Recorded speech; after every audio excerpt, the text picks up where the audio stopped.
Salam berjumpa kembali teman-teman sekalian, sahabat-sahabat yang terkasih. Marilah kita kembali lagi pada kesempatan ini bersama-sama mendengar dan merenungkan sabda Tuhan yang kita ambil dari Injil Lukas bab 1 ayat 67 sampai 79. Nyanyian pujian Sakarya. Dan Sakaria ayahnya penuh dengan Roh Kudus, lalu bernubuat katanya, "Terpujilah Tuhan Allah Israel, sebab ia melawat umatnya dan membawa kelepasan baginya. Ia menumbuhkan sebuah tanduk keselamatan bagi kita di dalam keturunan Daud hambanya itu, seperti yang telah difirmankannya sejak purbakala oleh mulut nabi-nabinya yang kudus, untuk melepaskan kita dari musuh-musuh kita dan dari tangan semua orang yang membenci kita, untuk menunjukkan rahmat-Nya kepada nenek moyang kita dan mengingat akan perjanjiannya yang kudus, yaitu sumpah yang diucapkannya kepada Abraham bapa leluhur kita, bahwa ia akan mengaruniakan kita supaya kita terlepas dari tangan musuh, dapat beribadah kepadanya tanpa takut, dalam kekudusan dan kebenaran di hadapannya seumur hidup kita.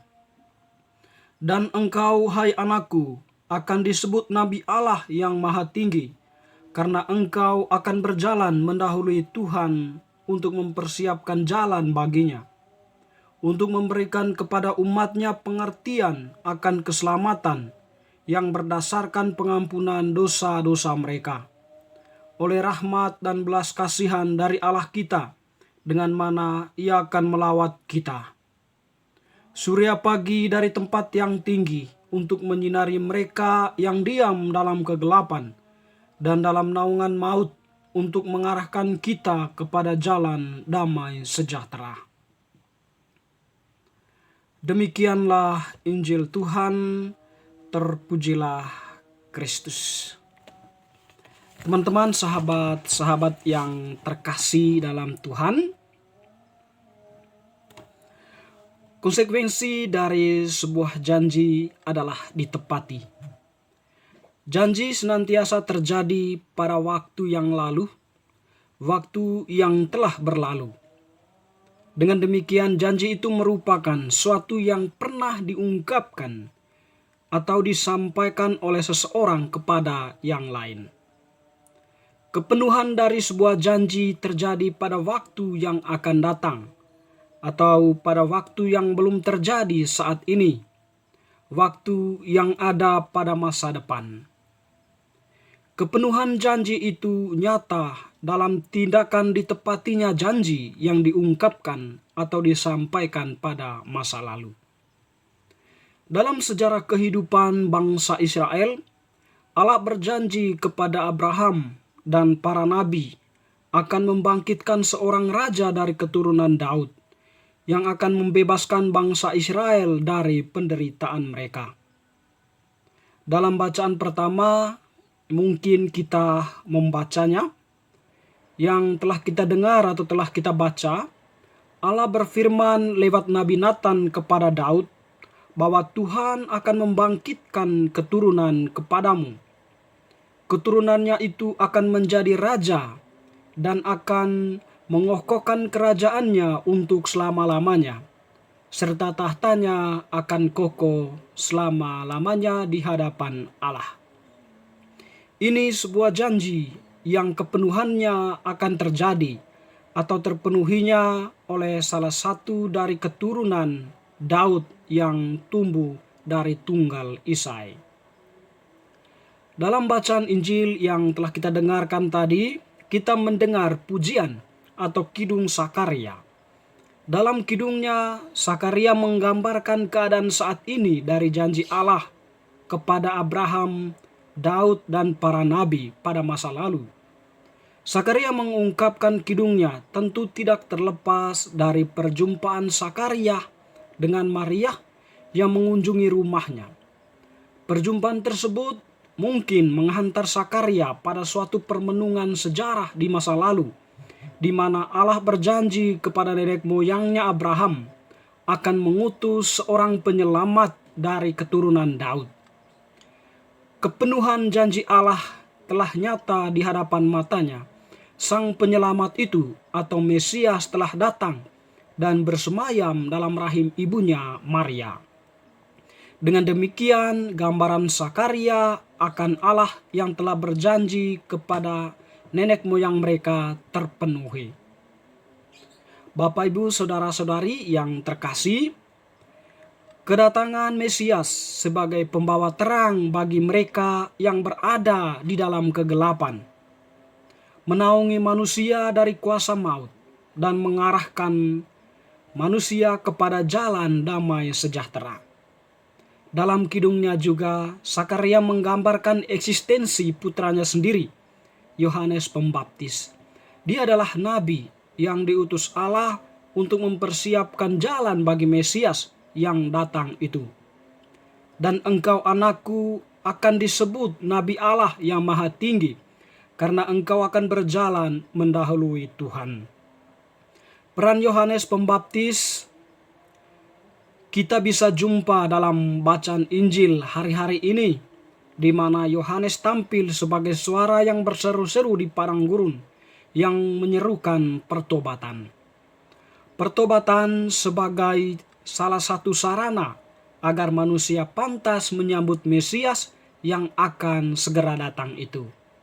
Mesias yang dijanjikan itu adalah Yesus Kristus, Allah Putra yang menjelma menjadi manusia di dalam rahim Maria. Teman-teman, saudara-saudari, Bapak Ibu yang terkasih, kita akan merayakan Natal. Natal bagi kita merupakan suatu peristiwa kelahiran. Atau kita berkumpul dalam momen Natal untuk merayakan Dia yang lahir, atau Mesias yang lahir.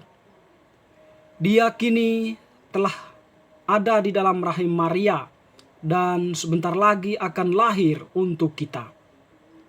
Kelahirannya tentu kita pahami dengan baik. Kelahirannya bukan di tempat yang indah, atau bukan di istana, atau di penginapan di Bethlehem.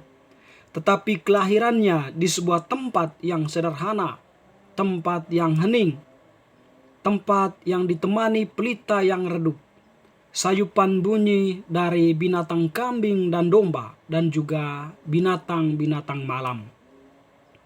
Fenomena tersebut menggambarkan bahwa kerendahan diri Allah di hadapan manusia. Dia hadir sebagai manusia biasa dalam kesederhanaan, untuk membuka jalan bagi setiap manusia yang datang kepadanya. Kesederhanaannya juga memungkinkan manusia untuk datang, karena tidak ada rasa minder, takut dengan kewibawaan atau kemewahan. Kesederhanaan adalah relasi manusia dengan Tuhan dalam tataran kerendahan diri. Bapak, Ibu, saudara-saudari yang terkasih, peristiwa Bethlehem atau peristiwa kelahiran Tuhan merupakan peristiwa di masa lalu.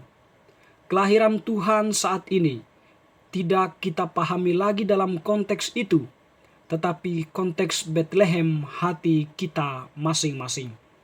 Bethlehem simbol kesederhanaan. Apakah kita sesederhana Bethlehem untuk menyambut kelahirannya dalam hati kita? Ataukah hati kita tetap menjadi benteng yang tertutup akan kehadirannya? Marilah kita merenungkan bersama-sama. Teman-teman, saudara-saudariku yang terkasih, sekiranya permenungan yang telah kita dengarkan tadi mengantar kita pada sebuah pemahaman bahwa Natal yang adalah peristiwa kita merayakan kelahiran Tuhan, setidaknya menjadi momen spiritual bagi kita untuk semakin mendekatkan diri dengan Allah, sehingga kita mampu meninggalkan segala bentuk pola perilaku yang lama atau pola pikir yang lama, pola perasaan yang lama kepada suatu fenomen baru dari diri kita. Kita berpikir dalam pola pikir Allah, kita bertindak dalam pola bertindak Allah, yaitu kasih, serta berperasaan di dalam perasaan Allah, memperhatikan sesama kita. Sehingga bagi kita Natal kemudian mempunyai makna untuk menegakkan kemanusiaan di tengah kehidupan kita masing-masing. Semoga